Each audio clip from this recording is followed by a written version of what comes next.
Welcome to Music Row Dealmakers, where we explore our world of making deals from Nashville's famed Music Row, in the heart of Music City. We are the Dealmakers, from composing to closing. Now, here's your hosts, Barry Neal Shrum and Dennis Disney.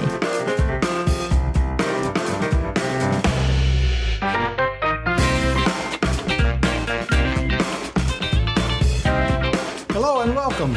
This is Barry Neal Shrum, and you're listening to the pilot episode of Music Row Dealmakers, from composing to closing. This podcast is being brought to you by the law firm of Shrum Disney Associates, and I'm here with my co-host and partner, Glenn Disney. Hey. How are you doing, Dennis? I'm here, under the weather, but here. Well, I'm glad to have you, and I know you've been suffering with some head cold issues, so we'll plod through this, though. This podcast is being brought to you, produced live from our conference room here on the famed Music Row in the heart of Music City, Nashville. And today, our goal is to explain why Dennis and I are the Dealmakers, the Music Row Dealmakers. And we're going to give you a sneak peek into some of the upcoming episodes and talk a little bit about why we created this podcast and what we're hoping to achieve.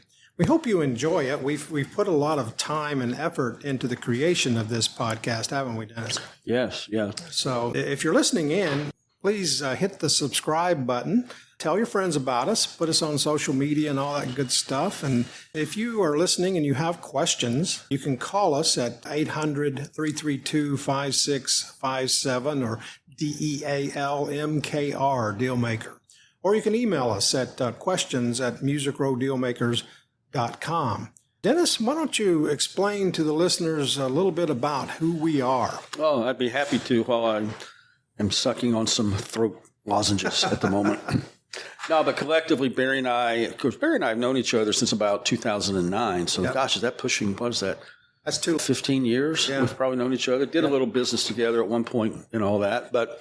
And as the series goes on, you'll find out more about our history, from adjunct professors at Belmont together, and he still is, to our collective work experiences. But together, we're about 80 years just between the two of us. Of experience, yeah. Of experience. You don't look anywhere near that old, Dennis. It's maybe the hair. But what's that old?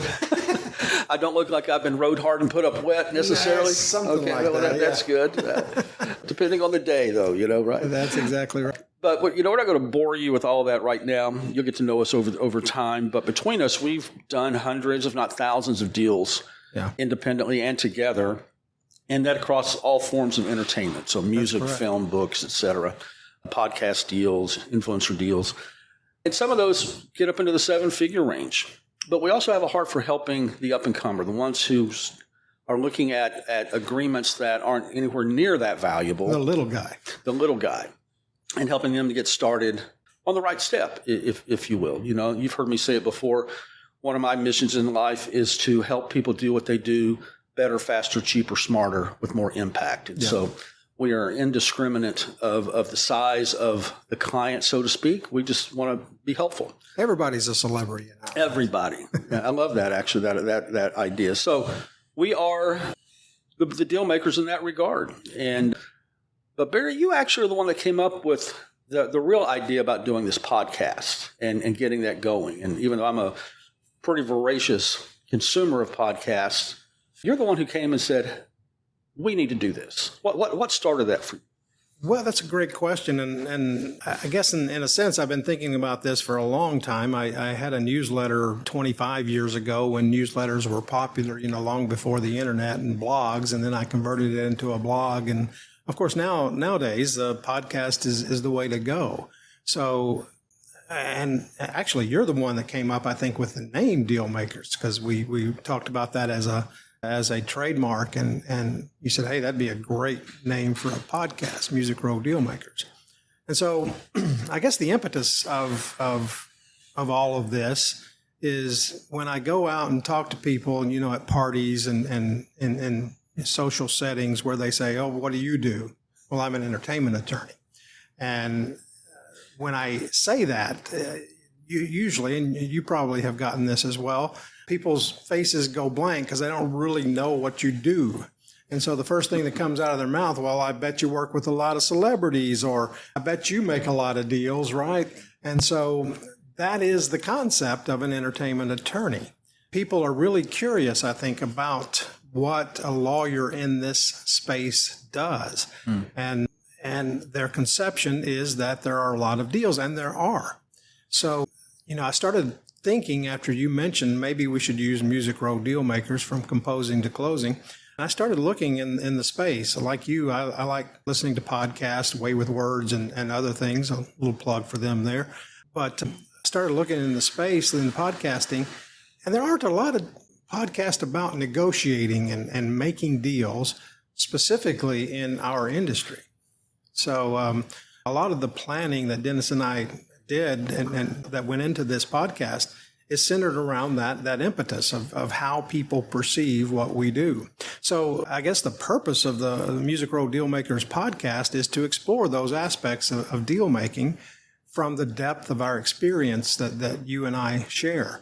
And we hope to provide our listeners, I think, with a better understanding of how to approach their own deals. Like you said, every aspect of it, how to make them the center of the deal, and how to negotiate them, how to close them, and ultimately how to construct them. That's the part, I think, that the people I introduced myself to and others who are perceiving the entertainment industry or entertainment lawyer as something glamorous, they forget that there's actually a little bit of grunt work that goes into the tail end of making those deals.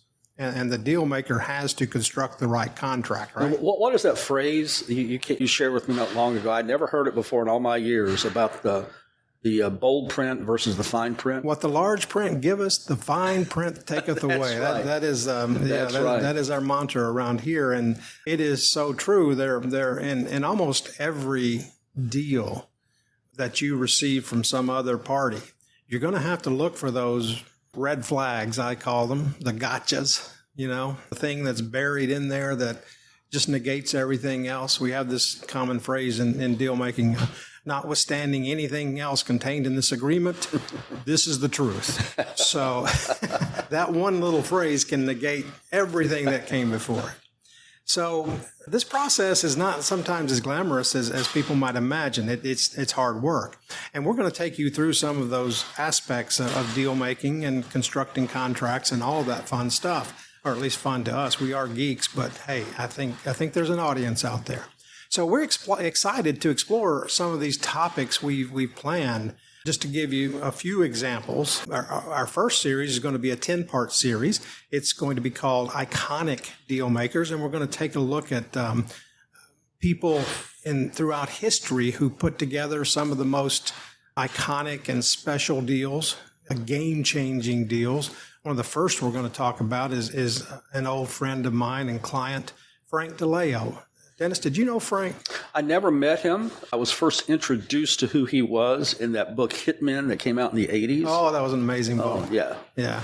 Delved into the underbelly of the music industry, and Frank always walked that fine line. The audience may remember him in Goodfellas as Tuddy, or in, what was that other movie? The Bill and Ted's Excellent Adventure. But I remember Frank from my conversations with him in bars here in Nashville, telling me about that Pepsi deal. You remember the Pepsi deal? I do, when he was managing Michael Jackson. Yeah, in the mid 80s. And the first component of that was $6 million. And that was the first time in history there had been like a 7-figure endorsement deal, and where a retail business like Pepsi came in and supported and sponsored that tour. Just amazing. And it ended up being, all told, somewhere north of $60 million. So it was an amazing deal. So we'll talk about that deal.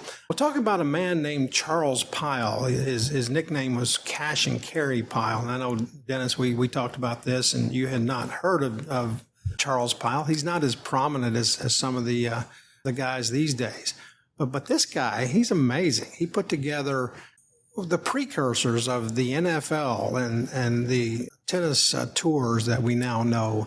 And he put together this massive cross-continental road race called the Bunyan Bunyan tour or something like that. And when you say road race, it wasn't cars. No, it wasn't cars. These guys were running. They were running, and I think it started out with 200 or 300 people, and it may have ended with a half a dozen or something. I don't remember. But we'll talk about those deals. We'll discuss a close friend and client, Damon John. When Damon was in, I think, his 4th or 5th episode of Shark Tank, I started representing Damon and put together a lot of those deals, one of his biggest with Bombas socks. And so we'll talk about him as an iconic deal maker, because I think a lot of what Damon preaches, if you will, is about making deals and how you do that.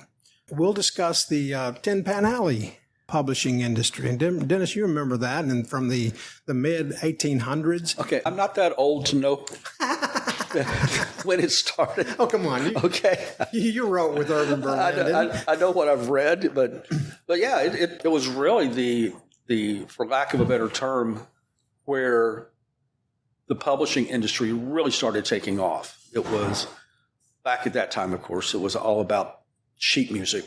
Yeah.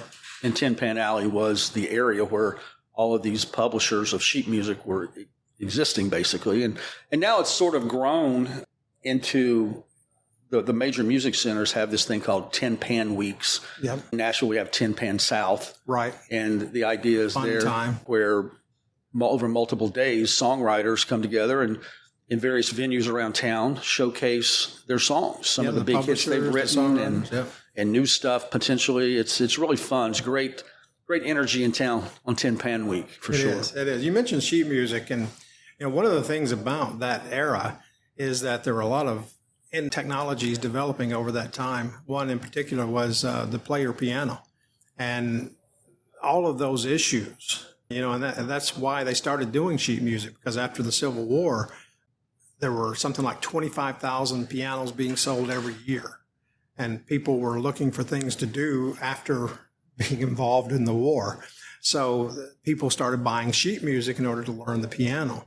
And that's sort of what made Tin Pan Alley take off. But anyway, we'll look at that and how that early industry developed some of the same techniques and processes that are used in the music industry even today. Some of the types of deals they did, we still do similar deals. And so we'll look at that and how those provisions prevail even in today's music industry.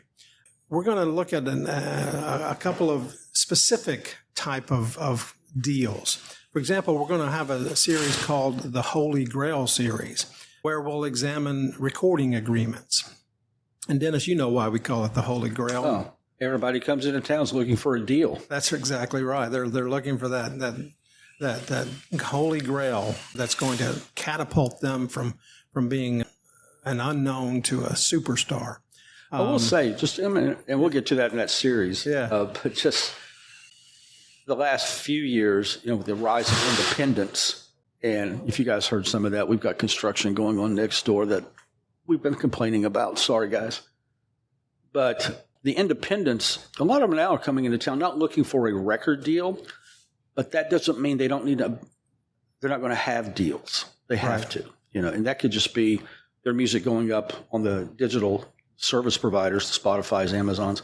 Those all have contracts, and you got to understand what you're giving up to put your stuff up there and that's how you exactly get paid. Right. And we will look at those details when we talk about the Holy Grail, and we'll even explore something Dennis is referencing here, and that is that the industry has evolved as the internet came along and downloading and now streaming. The industry has to adapt to those technologies just as it did at the turn of the 19th century and the 20th century. And so we'll explore some of those issues as well. In another series called the Fine Print series, something Dennis referenced a little bit earlier, the phrase that I'm fond of, with what the bold print giveth, the fine print taketh away. We're going to look at some of those individual provisions that we encounter almost every day in every contract when we represent celebrities' interest. Dennis, do you have any examples off the top of your head of a clause that you think might fit this bill? For me, the biggest part, it may not be an actual clause as it is overly broad and overly vague language. The use of the words like all and every and or never and things like that. That's where the fine print gets you, because it's easily to gloss over those things. And I think, at least for me, I've gotten fairly attuned to certain clauses are going to appear as a clause. But man, you got to watch the alls and the innies and the nevers. And one of my favorite is the notwithstanding anything else to the contrary contained in this agreement. What does that mean? Well, geez, that means everything that just came before is useless in this particular instance. So, so you have to watch out for those things. And it's not always fine print. Sometimes it's just the terms that are used. For example, in a lot of music contracts, they use the phrase or the word song. What does that mean, right? In copyright law, we know that a musical composition is the written composition, whereas the sound recording is a derivative work that is different from the musical composition and often owned by a different person. So we can't use the common parlance of song in a contract. That's another example, right? Well, even the sum is probably a bit more vague in the sense of, just recently I was redlining a contract and it talked about the composition, and then it talked about the recording, master, small m, now going to be known as masters, capital M. And then later on it talks in that contract about that the company was going to own and control all rights, title, and interest in the masters, but it didn't make clear that didn't include the copyright or the composition embodied in that master. Right. That's where you get into trouble. And so I had to go back and make sure we inserted very explicit language that we're only talking about the recording, not about the composition, which is controlled by other people. Yeah. Yeah, that's the kind of red flags that we're talking about in this fine print series that we'll be looking at. Another aspect of deal making is the preliminary negotiation. And Dennis, you know, this is where it gets where the rubber meets the road sometimes in the deal making, right? This is where the politics and the personalities and really the psychology of making a deal comes in, right? It is. And part of the danger that you have to be careful of in the preliminary back and forth is you can make an offer, so to speak. If the other side accepts it, you start dancing with, hey, you've already contracted for that term. Yeah. And that's why it becomes important to always tag your red lines with reserving all rights, meaning I have the right to change my mind until this thing is absolutely signed. Yeah, or until the client has reviewed this. Yes. Yeah. And that's a common trick in the industry, actually. I mean, I find a lot of times that songwriters will get involved with writing with publishers, exclusive songwriters. And before you know it, the publisher goes to that songwriter individually without telling them to find a lawyer and negotiates a deal. And they stick with that deal. Their lawyers will stick with that deal that they made, that the artist or the songwriter made individually. So that is a very important point. So, or I have this problem with some producer clients who will call me up and say, hey, I'm doing this record. Okay, great. Yeah, we're already 5 songs in. But okay. Well, you know my rate. Just give me my rate. Well, they don't want to pay your rate because you didn't negotiate the rate. But now you've performed. Yeah.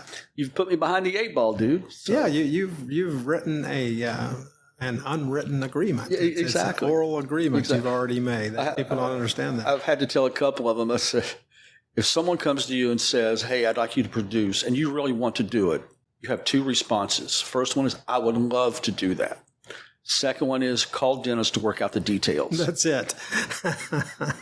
But the client never listens, do they? No, of course not. And so the next series, that's the Negotiators Workshop series. And then we're going to talk about how that deal actually comes about. So we'll talk a little bit about what we call Let's Make a Deal, and talk about just that. When have you evolved to the point that you've got a deal? You know, I know you know this, Dennis. Sometimes I've got this one client who will give me like 15 emails and say, hey, there's the deal. We made the deal. We've already negotiated. Here's the emails, right? And we've got to parse through that morass of differing offers and determine whether there's actually a deal to be had. But so that's what we'll talk about in the Let's Make a Deal series, the technical aspects of forming a contract. And then we're going to talk about the music industry specifically. We'll in a series called Dealmakers in the Music Industry. Dennis, you've been some of these deal makers. You were a manager or worked with a management office for a long time. You just mentioned producers, booking agents. We'll look at all those different players in the music industry and talk about the implications of some of those deals like you just did. And then we'll turn our attention to songwriters. We talked about the write a word, get a third principle. And this series is called Making Deals for Songwriters. And we'll look at some of the concepts of that relationship, which is really special in Nashville. The NSAI, National Songwriters Association International, has this or had this advertising campaign back in the 90s, I think it was. It all begins with a song. And that is so true in the music industry. It begins with that perfect song. And there's a whole industry, as we talked about, that's grown up from Tin Pan Alley that deals with that composer. And so we'll look at those types of contracts. We'll talk about the Nashville rule, which is write a word, get a third. And then there are different rules in different parts of the country. LA has its own rule, and that is, we will sort that all out after we write the song. Yeah, exactly. Which, according to copyright law, is the wrong time to do it. But we'll talk about that. We'll talk about sync deals and deals with performance rights organizations and those kind of things. And then for those who are not in the music industry, like I said, I think earlier, Music Row has expanded and is really now the home for what I would call an entertainment industry generally. Very much so. It started out as music. So we'll look at a series called Movie Moguls, where we'll talk about some of the different deals in the movie industry and in the television industry, where both of us have had a wealth of experience. I working with Damon was kind of my exposure to the television industry, and we've done a couple of movie deals since we've been partnered at various aspects of it. We've done life rights agreements and production company agreements, those kinds of things. I just finished working on a financing agreement that went south at the 11th hour, but fingers crossed. We hope we might ultimately get that money, but we'll see. And then we'll talk about social media influences and other deals for powerhouse celebrities, because the world of celebrity now is a different market than it was back in the 70s and 80s, which Dennis and I remember very, very specifically. But now, of course, there are different kinds of celebrities, and celebrities can arise anywhere. The whole idea of a social media influencer, it's created a different market. It has. It's that idea of they're famous for being famous type of a thing. Yeah. And then sports figures and just, that whole world. And this is where branding and image and rights of publicity begin to matter, and we begin to make deals involving all of those. I don't know about you, Dennis, but I am very psyched about this podcast and have been since we started talking about it, started planning it. Do you feel the same way? I am. I have been on board with this whole idea from the first time it was mentioned, and because of my appetite for listening to podcasts. But on top of that, you and I both, you currently still are an adjunct instructor at Belmont University. I was one there for 9 years, teaching entertainment distribution. You're currently now teaching copyright law and music industry contracts, I believe. And, that's right. And things. And so this idea of sharing our experiences and our knowledge that we both gleaned for about 40 years each always excites me. And so that idea of teaching and learning, and as you know, the more you teach something, the more you actually learn. And so I'm trying to be a lifelong learner and think I am. But on top of that, I want people to realize that this is going to be a practical, we're going to have takeaways in this. That's right. Applications, if you when you go to church and hear your pastor, I got 3 points to make here. Those are my 3 takeaways. Yeah. And most speakers do the same thing. So what we're going to try to do here is blend that historical aspect of things, which I find immensely interesting anyway. And candidly, if you don't want to repeat history, you better learn history. That's right. So go in, we learn these things and glean the knowledge from some of these things like the DeLeo deals and the cash and carry pile, on and on and on. But also we're going to bring in current scenarios and current circumstances and current examples of some incredible deals. The last, Barry, half dozen to 10 years, I guess catalog sales for songwriters in particular have been a huge deal. People read about the top level ones, the Bob Dylan that goes for 300 million, the Springsteen that went for close to 500. I think I read the article right. But there's a whole slew of those that are well below that number. And we're talking about somewhere between, 100,000 up to a couple of million. Yeah.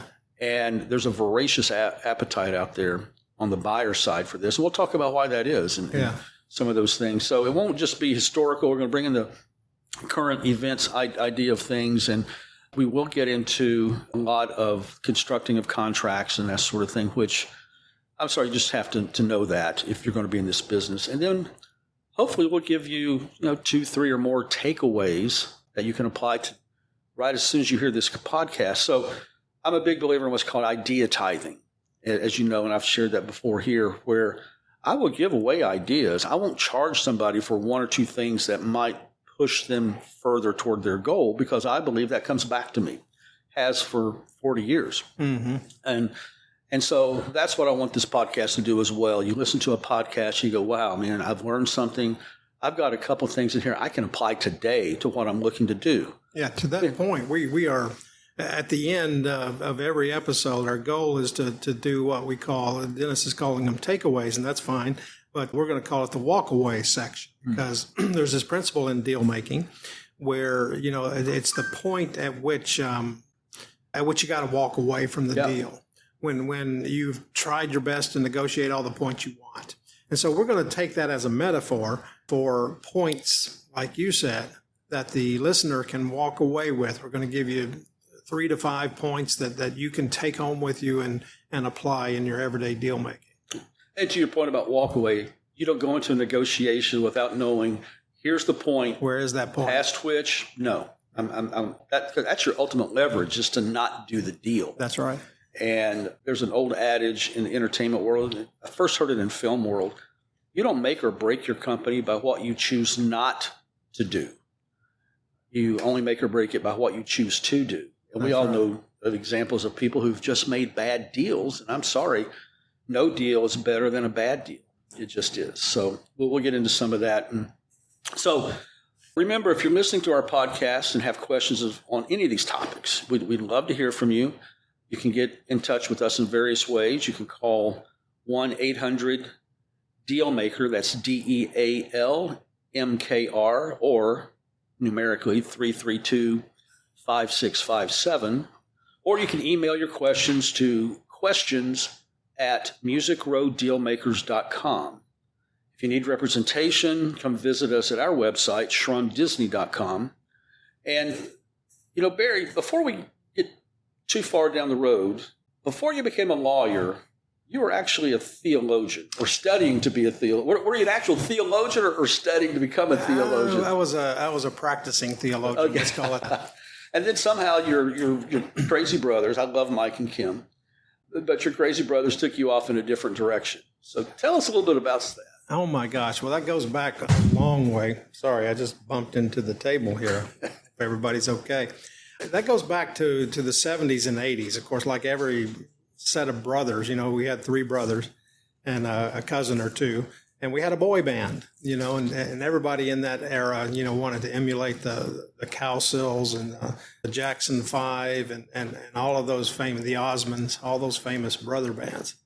So that was the Shrum Brothers. We wanted to have a band, and we did. And we even recorded here in Nashville and tried to make it. And that was my goal in high school, was to be a rock drummer. Of course, that didn't materialize. So along that same time, while we were, reaching for that holy grail that I mentioned earlier, my interest began to take me into a different direction. I was hired as a youth pastor at a local Church of Christ in Lafayette. And that led me down the path to theology, and I completed a master's degree. And while I was doing that, I studied under a guy named Harvey Floyd at David Lipscomb, studied Greek under him. And he had gone to this seminary in just outside of Philadelphia, Westminster Theological Seminary, Presbyterian Seminary. And of course, I thought I had to do that in order to emulate Professor Floyd. And I did. I ultimately sold my drums, beautiful yellow Vistalite drums, clear clear yellow plastic. Sounds like you still miss them. I do have a soft spot in my heart for those Vistalite drums. I wish I still had them. So I sold those and moved to Philadelphia, bought a laptop, the first laptop ever, and attended Westminster Theological Seminary in the 80s, late 80s.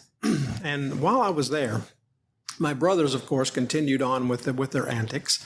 They had a friend in college who had a trust fund, and they got together with John, and they created wanted to create a music publishing company. They had found this artist that they liked, a good songwriter, good singer, and he was playing out in Nashville, and they had met him, and they wanted to represent him. Now, I say this with all the modesty I can muster up. I am the smartest of the three brothers. So when they decided they wanted to start a music publishing company, who did they call? They called me. They said, "Oh, so they actually recognize that as well." Well, I think they do. I don't know that they would admit it, but I think they recognize it. So they called me and they said, "Well, how do we start a publishing company?" I said, "How the hell do I?" Well, I didn't say how the hell at that time, but I said, "How would I know?" And so I went to Borders, which, as you know, is a bookstore for those younger members of our audience. Books are those things with pages in them and words. And, no, we don't do that much anymore. But I bought every book I could on music publishing, on entertainment industry contracts. I probably bought $300 or $400 worth of books and just delved through them. And the internet was starting to come along at that time. So I did a lot of research there as well. And I figured out how to start a Delaware corporation. And I formed Painted Cow Publishing Incorporated. Then I got it registered with BMI, ASCAP, CSAC. And so all that was left was to start drafting the contracts. And so I started piecing together an artist development deal that they signed with their new find. And we did. We started a publishing company. It's still registered with BMI. And so that's how my interest began to change. I realized at that point that this was something I enjoyed doing. I enjoyed helping the creator, in this case, my brothers, build what they envisioned. And I realized that that's something I wanted to do. And at the time, my father was still alive, and he would often tell me, "You need to be a lawyer."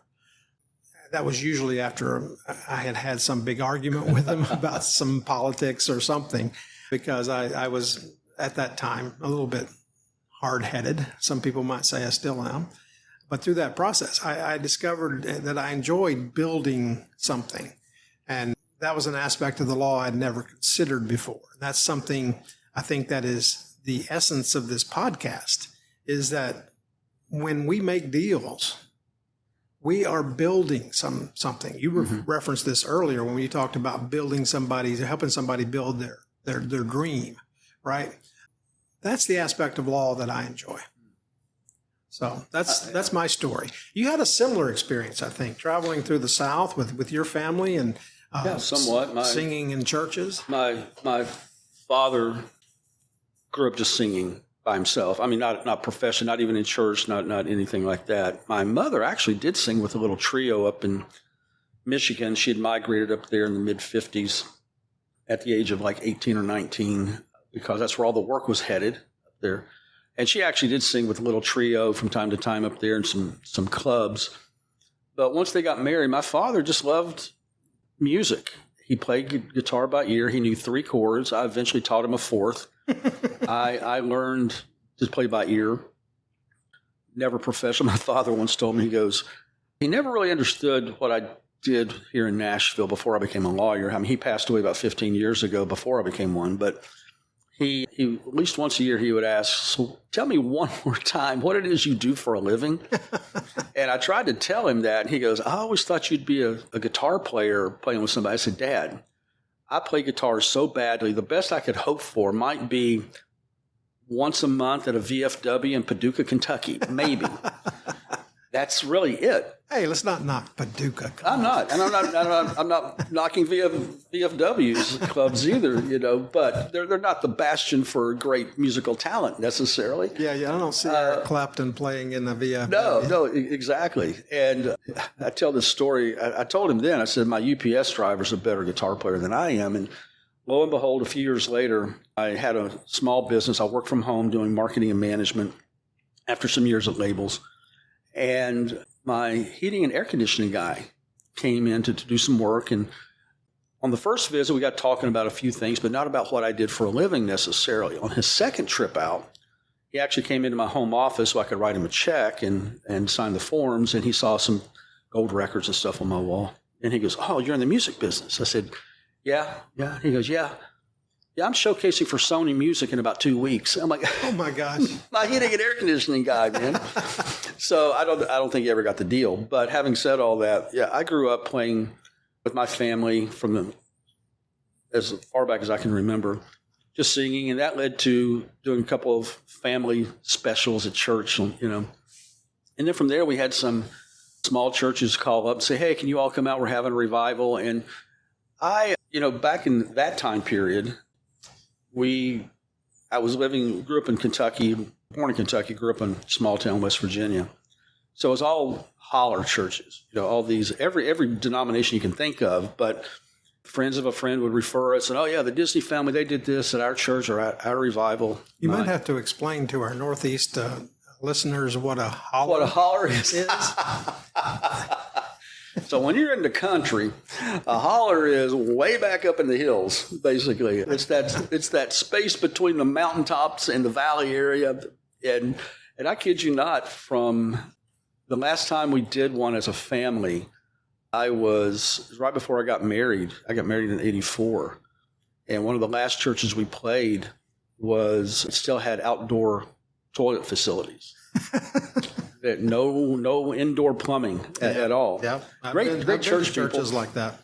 But I did that, and so grew up in that type of a musical family, and had a little band late high school, early college.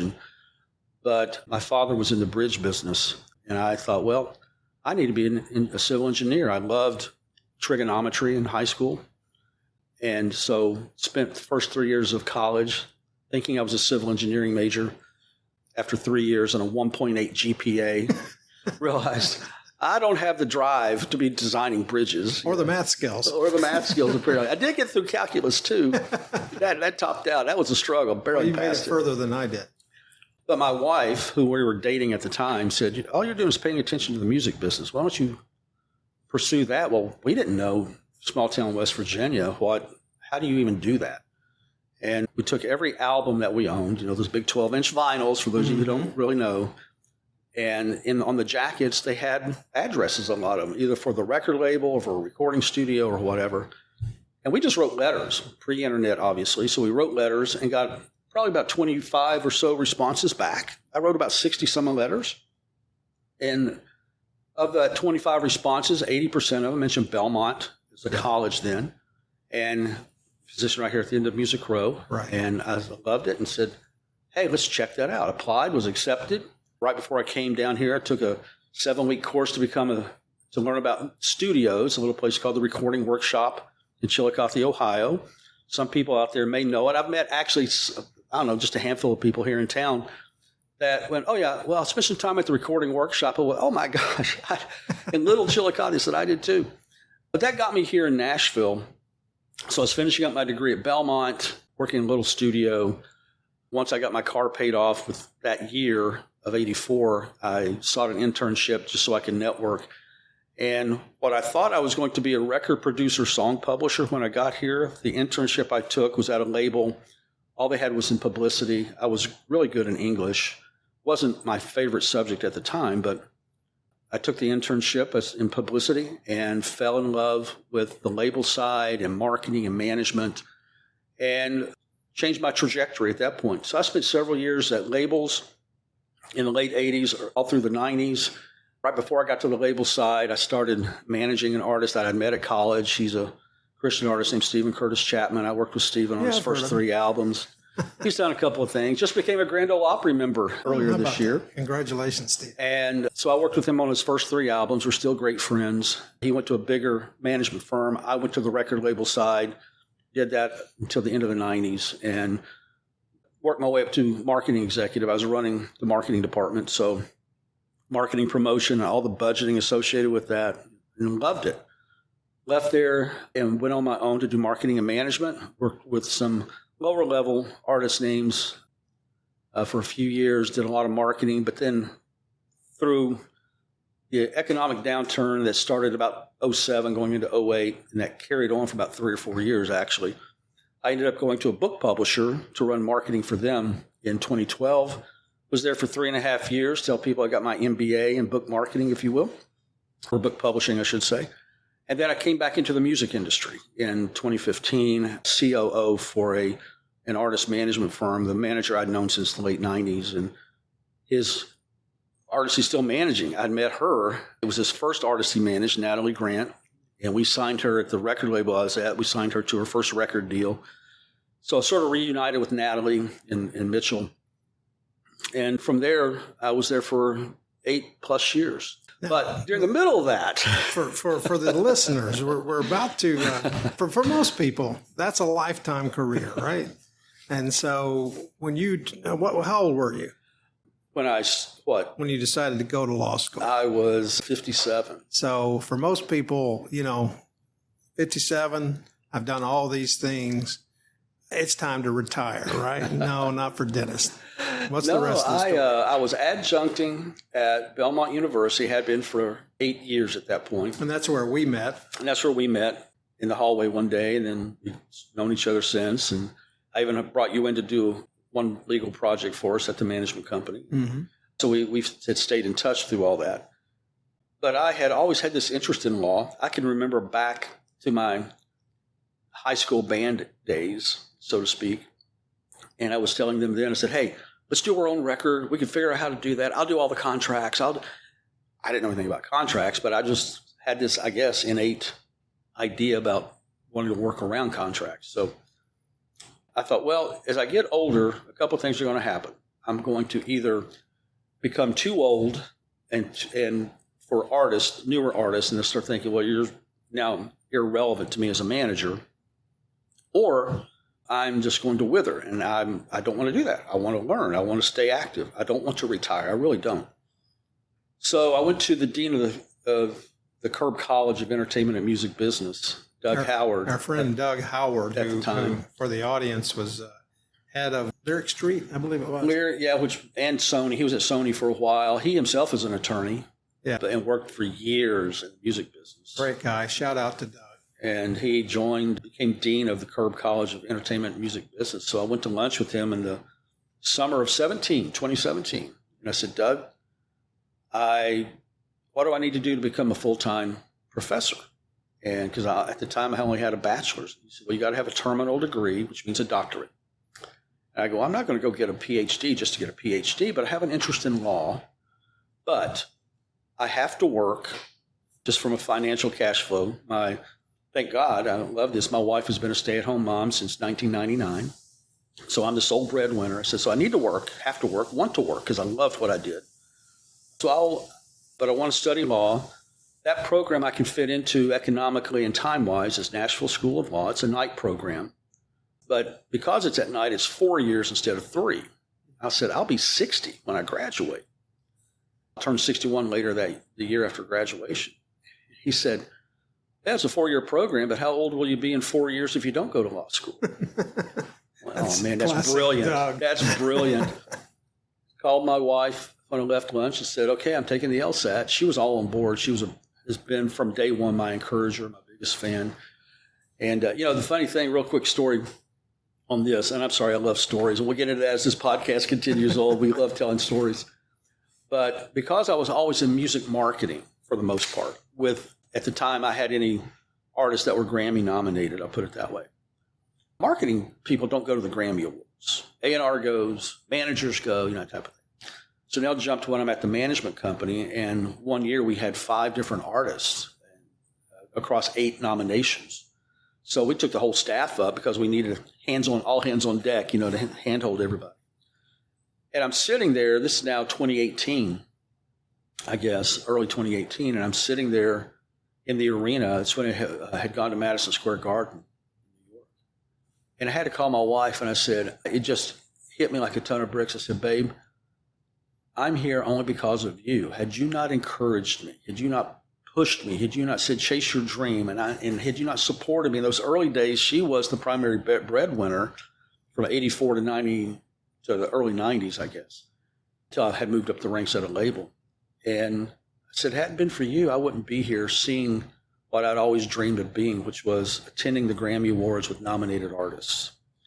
And she's been such a huge part of all of that. I can't thank her enough. And that old adage, behind every successful man, there's a woman. That's an understatement. Yeah, I would have to say my wife has been my inspiration as well. I remember when we first married, I was working at Cigna Insurance Company as major claims counsel.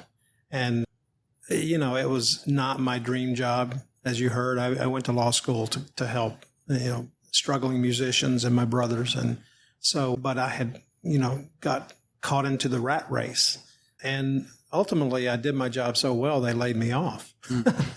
So I was, trying to find a new job. I had a wife and we were pregnant at the time. And, I just moved locations. It's all those factors for suicide that people talk about, the big five psychological kind of things. And my wife sat me down and said, look, you seem to, like your wife, you seem to enjoy this music stuff.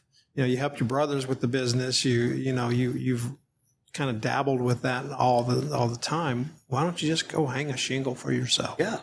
And those words, sometimes the words of our wives in our ears are the simplest thing, but have the most impact on our lives. Well, it's that idea that you've got that support behind you. When I was self-employed, had that little agency from 1999 to 2012, that period when the economy tanked, it got really hard. I mean, and I've shared this with people before.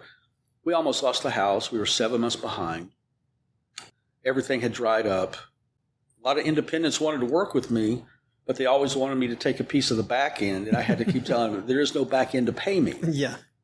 I might think about some equity in the project, or they didn't want to give me equity. Okay, well, then I really can't work with you on that. But I had to go to her one day, my wife, and I said, now you and I are okay, right? She said, absolutely. We're like, lockstep, arm in arm. The kids are good, yes. Everything else around us is just stuff. She said, yeah. I said, so if we lose the house, if we lose cars, we're fine. She said, as a couple, we are so solid. I said, that's what I feel great. And at the time, my in-laws and my parents both had bigger houses and plenty of bedrooms. I said, well, we can always move to, my folks had retired to Kentucky, so we can always go to Kentucky or back to West Virginia with your family if we needed to find a job. Not that I want to, but thank God we made it through all that. But she has been my rock in all that. And I bounce ideas off of her. She cheers me on. She kicks me in the ass when I need it, which is a lot, unfortunately. But anyway, so all that to say, I went to law school late. Yes, I've only been licensed for a couple of years, but I've got 30 plus years of putting deals together. Back even in the Stephen Curtis days, I wasn't involved in his first record deal, but I was involved in other booking deals, pursuing some endorsement things that we wanted to do. Then when I got to the record label side, running marketing departments, we were doing all sorts of deals as marketers. And those deals included cutting what we call frequency discounts with magazines for advertising. Where hey, we'll commit to a year's time if you sell us the ads for this rate, and that type of deal. Some additional third-party sponsorship opportunities that we would bring into play. And then from 99 till I went to the book publisher, same idea. I was doing marketing and management. So I'm cutting deals left and right, artist deals. One small label I represented, they had me basically running their little office here. So I was doing all the artist deals. And all. So I've done all this. And as COO of the the management company for those 8+ years, management is it's not all about making deals, but so many deals and you have to do, and working with the attorneys that we did those deals with. And I just said, I really want to do this. fits in with who I am. And when you said, hey, what do you want to do now that you're getting licensed? I said, well, I'm either going to join a boutique company or hang my solo shingle, but I want my name on the door. And you said, well, how about joining me? And I said, you know what? Let's do it. So here we are. And that's when we became the Music Row Dealmakers. That's it.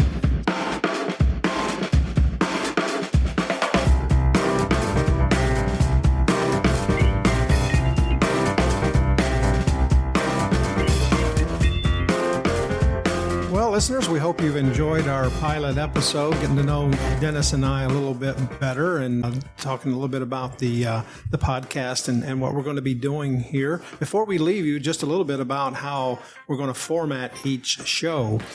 We're going to begin each subsequent episode with an introduction to the topic. For example, with the Frank DeLeo episode, we'll talk about Frank's history and who he is, and then we'll talk about the Pepsi deal. And Dennis and Doug and I will then focus in the next segment on the deals that are part of that Frank DeLeo history. So that'll be the first two segments, sort of an historic background, big picture kind of thing, right, Dennis? And then we'll focus in on the things that we can learn from the deals. And then at the end, as we discussed earlier, we're going to have walkaway points where we can give you some succinct little nuggets that you can take away with you and apply to your deals. So that's the plan, is to give you something tangible and credible that you can use in your own deal making. We hope you've enjoyed this show. We'd like to thank our first sponsor, Shrum Microphones. Dennis, you put that together for us. That was a great opportunity. Longtime friend of mine, Ryan Smith, called him up and was looking just for some better pricing. He said, what are you doing? Told him. He said, yeah, let us be a part of that. Yeah. So there you go. So we're using... Love Shrum, love Ryan. Love them. They're using their microphones and maybe more, we're told. So if you're listening to our show, remember you can always call 800-DEAL-MKR or 332-5657, or you can email your questions to questions@musicrowdealmakers.com. Also, if you enjoyed the podcast, please let your friends know, and then maybe they can join us with the construction people over next door. If you don't, thanks for listening in. Well, no, if you don't, just keep quiet. How about that? Until next time.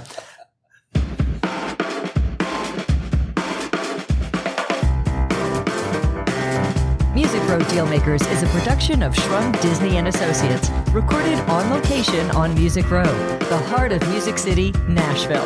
Subscribe to future episodes wherever you enjoy your podcasts.